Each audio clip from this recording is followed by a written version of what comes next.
Good day, grade students! So, welcome to our new learning episode. This is Miss Aica, your study buddy. Before we start our discussion, kindly prepare the following. First is your learning module or any book references. Second is your pen and paper for taking down of notes and writing your answers as we go through this discussion. And the last one, which is the most important of all, is to find a place in your home where you feel comfortable to study and learn. Okay, so let's start. Our learning competency for today is illustrating triangle congruence. So we have here three objectives. The first objective is to discuss the idea of congruence. Second is to list down all of the corresponding parts of congruent triangles. And the last one, of course, is to illustrate triangle congruence. For the first part, I am going to show you figures and we're going to identify if they are congruent or not. So for the first set of figures, we have here two green triangles. So we have 5 seconds to identify if they are congruent or not. So let's identify it. 5, 4, 3, 2, 1. In order to identify if they are congruent or not, we can flip, we can rotate, and we can slide the triangles to see if they have the same size and shape.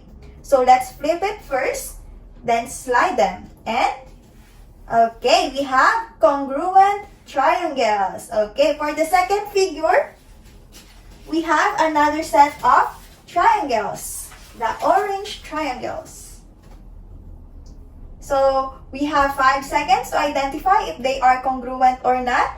5, 4, 3, 2, 1. So, this one shows that these two triangles are not congruent. As we can see, the other triangle is thinner than the other one.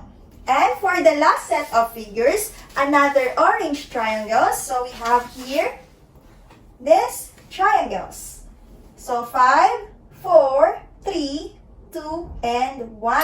So, these two triangles are congruent. Okay, very good. They have the same shape and size.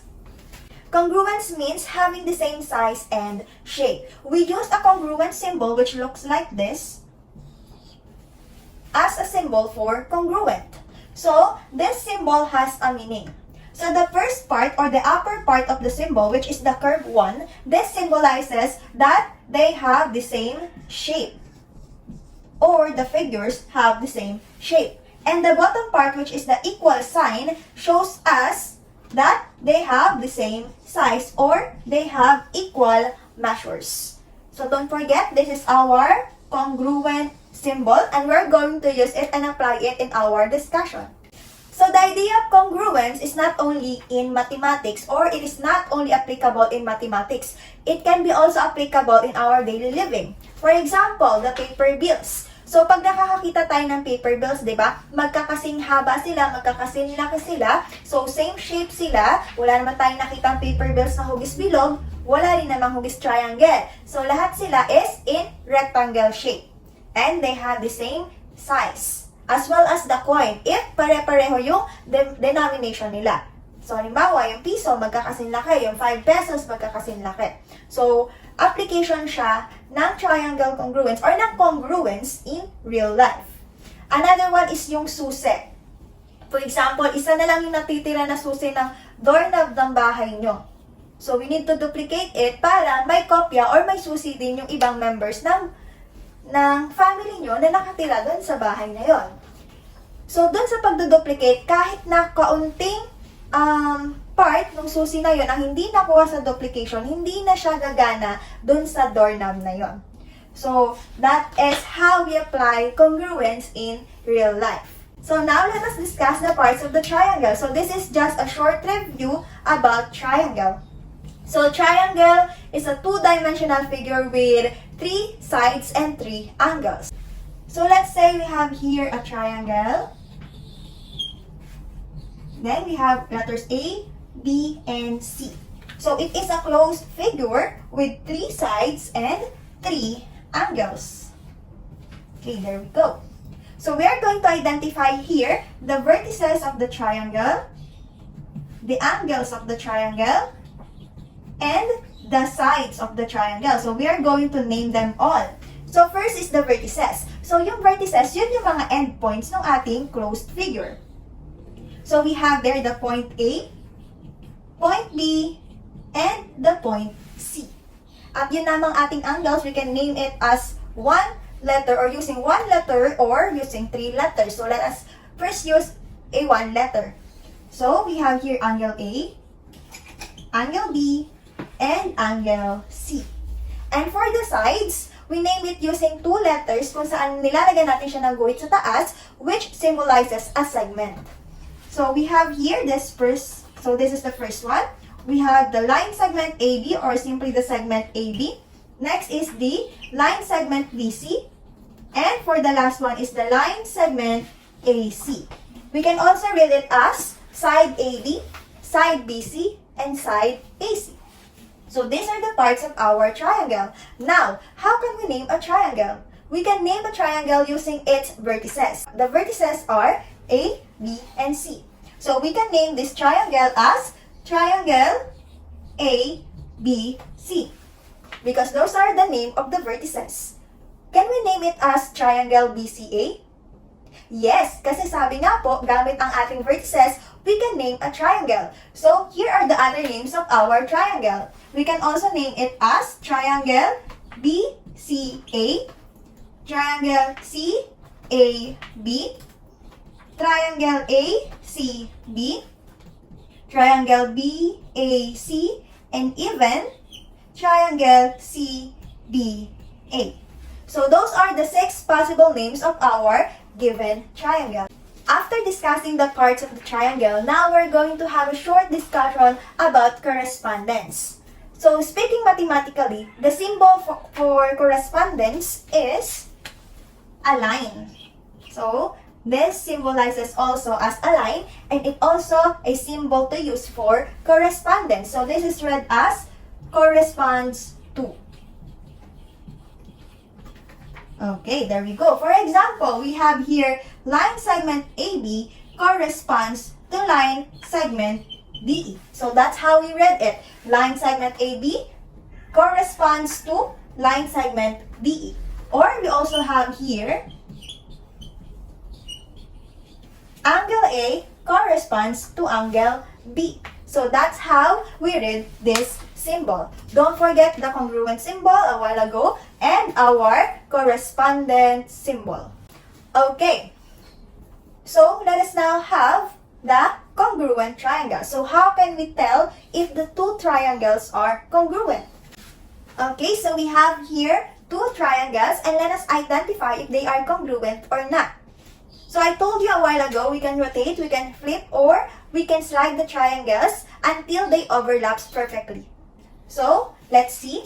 Let us rotate this one and slide it up.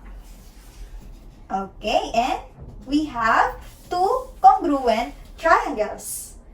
So, we already know that these two triangles are already congruent. So, let us name this triangle. So, let's use DOG for the first triangle and let's use CAT for the second triangle. So, based on their arrangement or based on the arrangement of the letters as seen in their figures, we can say that D matches C, then O matches A, and G matches T. So that means they are in the same position or pare-parehas sila ng position. So the name of our triangle here is triangle DOG and triangle CAT. So they are corresponding to each other. So kapag sinabi natin corresponding sila, they are also congruent with each other. So let's see kung paano naging congruent itong dalawang triangles na ito. So we can tell that the two triangles are congruent by the use of mapping. So this mapping, we are going to identify their corresponding parts. So we are going to identify their corresponding angles and their corresponding sides. So in order to identify if two triangles are congruent, we need to use mapping. So dito sa pagmamap na ito, kailangan i-identify natin ang kanilang corresponding parts. So we have here the corresponding angles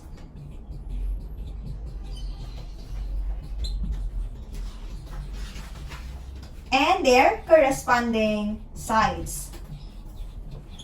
So, titingnan natin kung ano yung mga parts ng ating triangles ang congruent sa isa't isa. Okay, so let us have the first triangle and the second triangle. So, these two are congruent to each other. So, their angles and sides must be congruent to each other also. So, this is the triangle DOG. And this one is the triangle CAT. So, let's name the corresponding angles. So, we have angle D corresponds to angle C. Angle O corresponds to angle A. And, of course, the last one, angle G corresponds to angle T. And for their corresponding sides, so let us first have this one. Okay.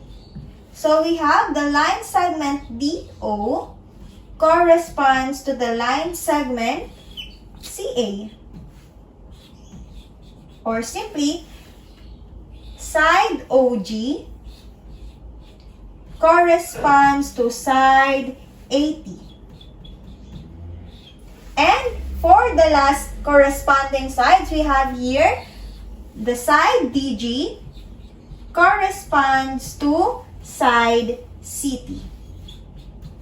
Okay. Don't forget the symbol of a line segment. So, yung guhit sa taas ng two letters. So, without that symbol, mali yung magiging answer ninyo. So, make sure to put that symbol.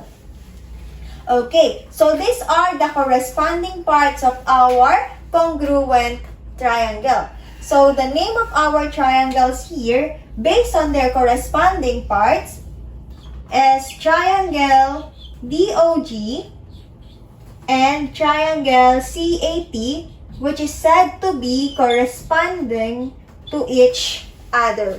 Or that means they are congruent to each other. So, when we write it as triangle DOG corresponds to triangle PAC, can we do it? Of course, not. Why? Because, sabi nga natin, ang pangalan ng ating congruent triangle is based on their corresponding parts. So, kung ito ang susundin natin, line segment DO must be corresponds to line segment PA, which is hindi naman. Diba? So, ang ka-corresponding ng DO or line segment DO is the line segment DA. So, mali kapag ganito ang kanyang naging name. So, hindi basta-basta nagne-name ng two congruent triangles. So, laging base dapat yun sa arrangement. Kung paano natin pinangalanan yung unang triangle, ganun din natin papangalanan yung pangalawang triangle. Okay, so pwede natin pangalanan ang corresponding parts ng congruent triangles base sa kanilang pangalan kahit wala yung figures. For example, we have here triangle XYZ is congruent to triangle ABC. So, we can name their corresponding angles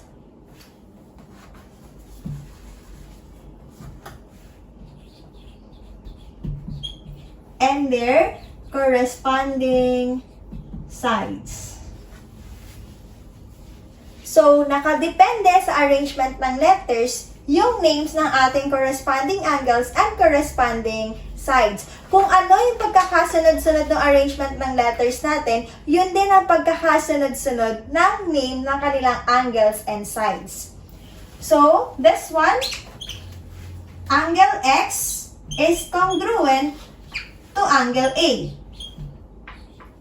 angle Y is congruent to angle B. And angle Z is congruent to angle C. Okay, so these are the corresponding angles of our given triangles. Diba? Ang dali lang, kahit hindi given yung shape or hindi given yung figure natin, pwede pa rin natin makuha ang corresponding parts ng ating triangles just using their names. So now let us have the corresponding sides. So syempre, yun namang first two letters tayo. Kung ano din yung pagkakasunod-sunod ng letters nila. So we have line segment XY is congruent to line segment AB. Line segment YZ is congruent to line segment BC. And for the last corresponding sides, we have line segment XY, that's XZ, and we have the line segment AC, which are congruent to each other. So those are the corresponding sides of our congruent triangle. So this shows that triangle XYZ is congruent to triangle ABC. We name corresponding parts of the triangles because two triangles are congruent if and only if all of their corresponding parts are also congruent. So as we can see, all of the corresponding parts, which are the angles and the sides, are congruent to each other. Therefore, the given two triangles are also congruent. So, pwede natin i-apply dito yung tinatawag natin na CPCTC. So, the CPCTC means corresponding parts of congruent triangles are congruent. Okay, so this is our congruent statement here. So, ito yung pinaka-congruent statement natin. So, sabi ko nga kanina, hindi basta-basta bibigyan ng pangalan ang triangle base sa kanilang figure. Kung paano natin papangalanan yung first triangle, that should be also the arrangement of the name of our second triangle. Let us show that these two triangles are congruent with each other. So we can also tell if they are congruent using the markings. So as you can see, we have here the curves and the straight lines. So those are the markings that we are going to use to identify their corresponding or congruent parts. So those curved lines inside the triangles, those symbolizes the angles. And those straight lines are the sides. So let us name first the congruent angles. So we have here angle A. So we have there the single curve. So syempre, ang kaparehas niya is yung may single curve din, which is angle X. Next, yung may two curves naman, we have angle B, which is congruent to angle Y. Very good. And the last one, we have angle C, which is congruent to angle Z. So, these are the congruent angles of our congruent triangles. Now, let's identify their corresponding sides or congruent sides. So, we have here the first line. So, that symbolizes the first one. We have side AB, which is congruent to side XY. Next one, we have, yung may two lines, we have side BC, which is congruent to side YC or YZ. And for the last congruent side, we have here side AZ, which is congruent to side XZ. So those are the congruent sides of our given triangles based on their markings. Now, what is our congruent statement? Okay, our congruent statement is triangle ABC is congruent to triangle XYZ. Very good. So that is our congruent statement. So we name the triangles based on the arrangement of the markings. From one curve, going to second curve, then to the three curves. So that's how we name it based on their markings. So if the number of lines or curves are the same, they are corresponding to each other. That means they are congruent from one another. So before we end our discussion, let us first have a short practice. So I have here a figure. We are going to name all of its corresponding parts and its congruent statement. So take a look at our figure. So you can pause this video so that you have time to answer your practice. Now we're going to list down all of its corresponding parts. So let's start with its corresponding angles.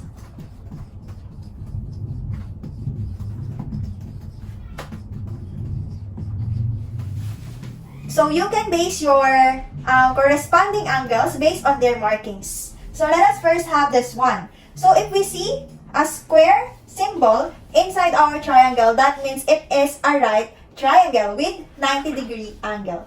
So in naming the corresponding angles of this figure, we're going to use 3 letters. So we have here the first one, angle ODG is congruent to angle GCO. For the second angle, so this one, we have there the angle DOG. So that one is congruent to angle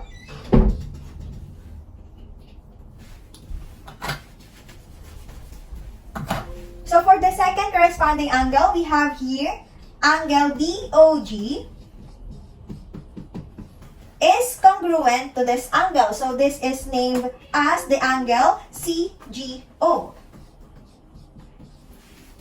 And for the last congruent or corresponding angle, we have this one, yung may 2 curves. So the name of that angle is angle DGO is congruent to this one, which is named as angle COG. So those are our corresponding angles. So bakit natin siya ginamitan ng 3 letters? So we use 3 letters kasi merong angles or vertices na magkapareho yung ating given triangles. So yung mga nasa gitna niya, yun yung kapag ang gagamitin natin ay what you call this? Kapag ang gagamitin natin ay one letter or single letter. Now let us name the corresponding sides of our triangles. So based on the markings, we have here the side DO is congruent to side CG. And for the second one, side DG is congruent to side CO. And for the last one, paano kaya to iisa lang? So this applies the reflexive property which is discussed or na-discuss natin last time. So we have here the reflexive property of congruence. We have segment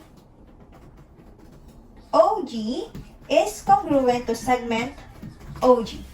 So there we go. We have the corresponding parts of our congruent triangles. Now, the congruent statement. So what will be the congruent statement based on our given angles and sides? Okay, so we have triangle DOG is congruent to triangle CGO. So that is the congruent triangles. So thank you so much for watching, grade 8 students. So hope to see you again on our next lesson. Bye!